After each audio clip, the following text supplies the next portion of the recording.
Assalamualaikum warahmatullahi wabarakatuh. Selamat berjumpa lagi teman-teman di channel saya, yaitu tentang persiapan sekolah dalam menghadapi reakreditasi. Baik, kali ini kita akan menyampaikan sedikit untuk persiapan menyongsong ke arah itu, yaitu tentang instrumen akreditasi Satuan Pendidikan 2020. Ya. Apa sebenarnya akreditasi? Akreditasi adalah kegiatan penilaian sekolah secara sistematis dan komprehensif melalui kegiatan evaluasi internal dan evaluasi eksternal atau visitasi untuk menentukan kelayakan dan kinerja sekolah. Jadi rekan-rekan, visitasi adalah salah satu dari kegiatan akreditasi. Sebenarnya sekolah secara internal bisa melakukan akreditasi sendiri, ya, untuk mengukur, menentukan tentang kelayakan dan kinerja sekolah. Tahapannya seperti apa? Tahapannya adalah ini. Kalau misalkan sekolah sudah habis masa akreditasinya, maka akan ditentukan sekolah-sekolah yang harus melakukan reakreditasi. Dan itu kalau sekarang harus mengajukan. Jadi pertama itu penetapan sasaran sekolah yang akan diakreditasi. Kemudian yang kedua adalah sosialisasi dan penyampaian perangkat akreditasi. Apa sih yang akan ditanyakan nanti? Itu akan disampaikan. Jadi tidak ada yang rahasia di sini. Kemudian pengisian dan pengiriman instrumen akreditasi. Nah, ini sekolah-sekolah yang akan mengajukan akreditasi harus mengisi. Kemana mengisinya? Ban SM sudah menyediakan aplikasi yang dinamakan Sispena. Nah, kesitulah sekolah akan mengisi untuk memenuhi syarat diakreditasi pada tahun ini. Kemudian setelah itu akan ditetapkan kelayakan sekolah dan penugasan asesor. Nah, asesor mana yang akan dikirim untuk melakukan pemeriksaan di sekolah. Kalau di Banyuwangi asesornya ini ada dua, yaitu Pak Sulis dan Pak Kasmuri, ya. Atau nanti bisa juga asesornya dari daerah lain. Kemudian tahapan berikutnya adalah visitasi ke sekolah dan madrasah. Yang ketiga, validasi proses, kemudian verifikasi hasil dan penyusunan rekomendasi, ya. Kemudian penetapan hasil dan rekomendasi akreditasi, penerbitan dan penyerahan sertifikat akreditasi. Nah, di situ sekolah akan pada statusnya itu seperti apa di hasil dari akreditasi, kemudian disosialisasikan.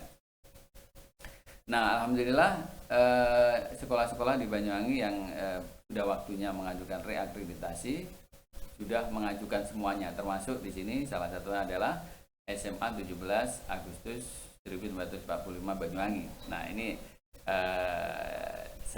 saya apresiasi dan bagus sekali, dan ini menunjukkan semangat dari warga sekolah untuk bagaimana supaya mengikuti akreditasi tahun ini. Sekali lagi selamat.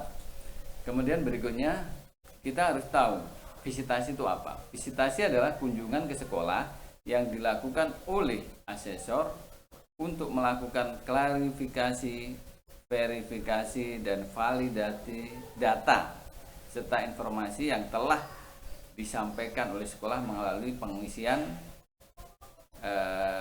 akreditasi. Nah, ini nanti pada tahap awal sekolah juga akan mengisi lagi data, ya, dan Ban SM sudah juga menyediakan aplikasinya, namanya DIA, Daftar Isian Akreditasi. Nanti sekolah yang mendapatkan penetapan akan diakreditasi, mereka akan mengisi DIA ini.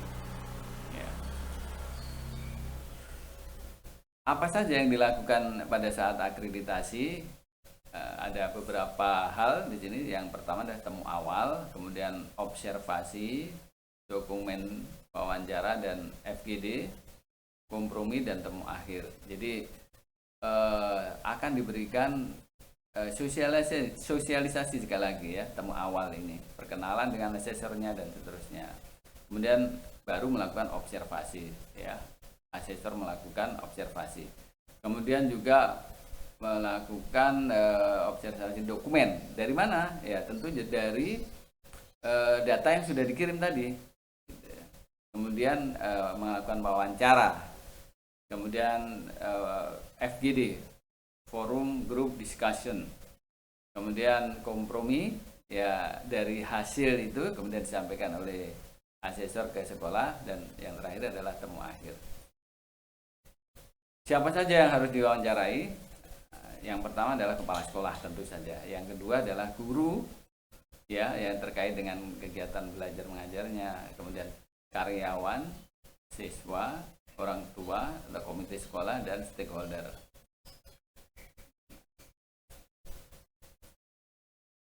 Prinsipnya rekan-rekan nggak usah terlalu takut, nggak usah terlalu bingung ya berkaitan dengan visitasi ini. Yang perlu diperhatikan yang pertama menurut saya adalah lengkapi setiap butir isian. Jadi nanti dibantu oleh guru-guru ya, admin ya, bagian TI sekolah akan mengisi, dan ini tentu saja akan dibantu menyediakan datanya oleh teman-teman lain. Nah setelah itu ya lumayan banyak pekerjaannya, tetapi ini menjadi ringan kalau kita bagi tugasnya. Ya. Setelah dibagi maka lakukan dengan tenang dan penuh tanggung jawab. Ya. Tidak ada saling nunjuk, tapi kalau sudah dibagi pekerjaannya lakukan, maka itu akan segera selesai. Nah sekarang kita lihat instrumen akreditasinya. Ya. Tapi sebelum itu teman-teman harus menyadari bahwa paradigma akreditasi sekarang udah berubah. Jadi kalau dulu itu kebanyakan akreditasi itu dilihat dengan melihat file-file yang bertumpuk-tumpuk banyak sekali. Nah sekarang enggak. Jadi beralih dari compliant ke performance, dari rule ke principle. Ya. Kemudian penekanan akreditasi ini ditekankan kepada kompetensi lulusan dan proses pendidikan, mutu guru, dan manajemen sekolah. Kompetensi lulusan merupakan hasil dari proses pembelajaran, mutu guru yang didukung oleh manajemen sekolah yang efektif dan efisien. Jadi sasaran utamanya ini di kompetensi lulusan ya. Jadi mutu tidaknya sekolah, baik tidaknya akreditasinya, bisa dilihat dari bagaimana kompetensi lulusannya. Oke. Sekarang kita lihat komponen penilaian IASP 2020. Nah, seperti yang katakan tadi bahwa yang utama sekarang ini performance base-nya adalah dari ini, manajemen sekolah, proses pembelajaran, mutu lulusan, dan mutu guru. Ini bisa dilakukan dengan observasi, wawancara, dan forum group discussion. Terus yang berikutnya ini adalah data pendukung, data sekunder. Dari mana diambil? Dari Dapodik, yaitu kurikulum, penilaian, sarpras, kemudian juga biaya. Nah, oke. Kita langsung masuk di berapakah butir pertanyaan yang akan disampaikan ini. Bisa kalau kita uraikan seperti ini. Jadi mutu lulusan ini ada berapa karakter, ada berapa butir ya? 4, ini ada 4, ada 1. Proses pembelajaran ada sekian, mutu guru ada sekian, manajemen sekolah yang paling banyak ini ada sekian. Nah, misalkan ini untuk manajemen sekolah ini pencapaian visi misi, kompetensi supervisi kepala sekolah, apakah kepala sekolah melakukan supervisi, kemudian bagaimana kepala sekolah mengembangkan budaya sekolah, pengelolaan kesiswaannya, dan sebagainya. Ketika dijumlah semuanya ini akan berjumlah 33 butir. Jadi lumayan banyak, tapi tidak sebanyak dari akreditasi beberapa tahun yang lalu. Ini akreditasi yang sudah sangat disederhanakan. Nah sekarang bagaimana kita mencapai nilai maksimal? Nah ini rekan-rekan, jadi coba perhatikan di sini. Misalkan yang akan dilihat adalah mutu lulusannya. Kemudian subkomponennya ini di karakteristik siswa, yaitu tentang disiplin dan perilaku siswa sehari-hari. Nah ini ada level-levelnya. Tentu saja kita akan berusaha meraih di level 4. ya. Coba lihat di ya, rekan-rekan coba perhatikan di contoh ini. Jadi ini kita ambil dari salah satu aja, yaitu tentang mutu lulusan ya. Jadi bagaimana asesor akan menilai ya. Kita lihat pertanyaannya. Sekolah menunjukkan usaha pengembangan dan pembiasaan karakter disiplin dan perilaku keseharian siswa di sekolah. Nah, indikatornya, siswa menunjukkan sikap disiplin dalam berbagai situasi, misalnya disiplin waktu, disiplin berpakaian, dan kepatuhan terhadap aturan sekolah. Nah, di sini ada kriterianya, ada tahapan atau tingkatan-tingkatannya.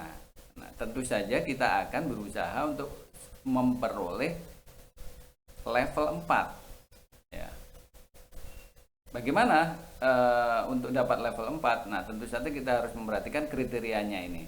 Misalkan pada level 1 itu kriterianya kinerja tidak terdapat pedoman pembinaan karakter siswa. Jadi nggak punya program bagaimana karakter itu harus dikembangkan. Yang kedua, mereka punya pedoman atau sekolah punya pedoman tapi tidak dilakukan, hanya sebatas dokumen aja.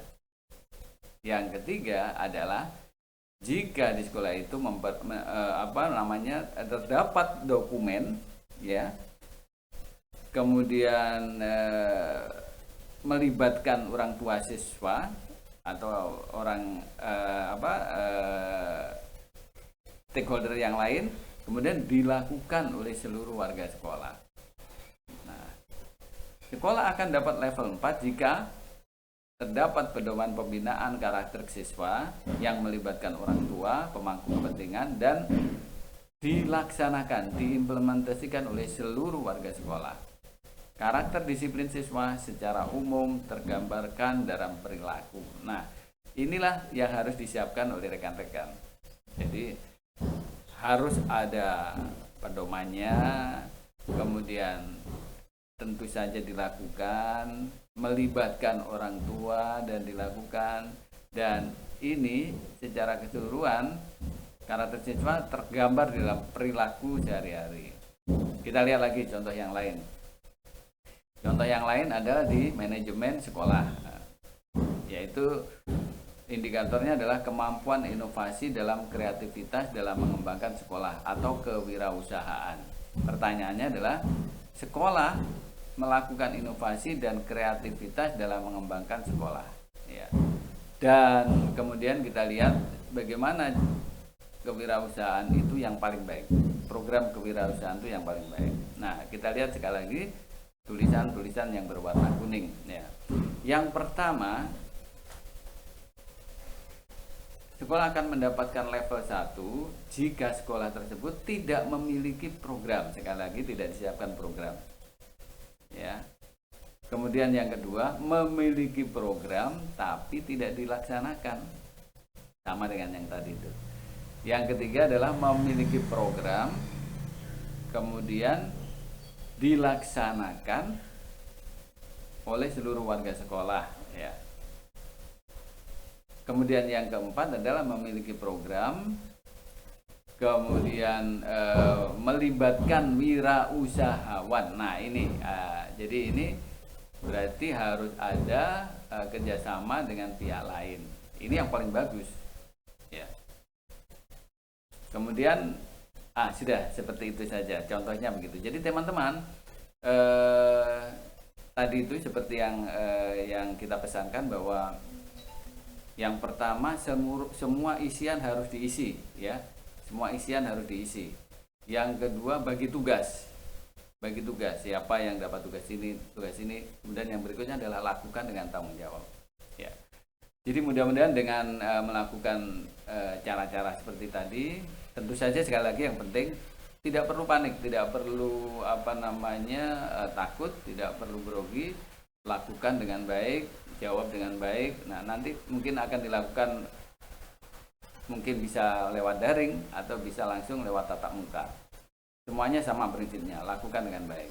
Kalau daring misalkan harus diperhatikan koneksi internetnya. Nah, sedangkan kalau tatap muka ya seperti prinsip-prinsip tatap muka umum pada umumnya, ya tentu aja harus sopan, jawabannya tidak berbelit, kemudian familiar ya, tidak perlu tegang. Saya kira itu rekan-rekan, mudah-mudahan rekan-rekan akan bagus menyelesaikan kegiatan ini dan hasilnya juga bagus. Tetap semangat dan mudah-mudahan sukses. Assalamualaikum warahmatullahi wabarakatuh.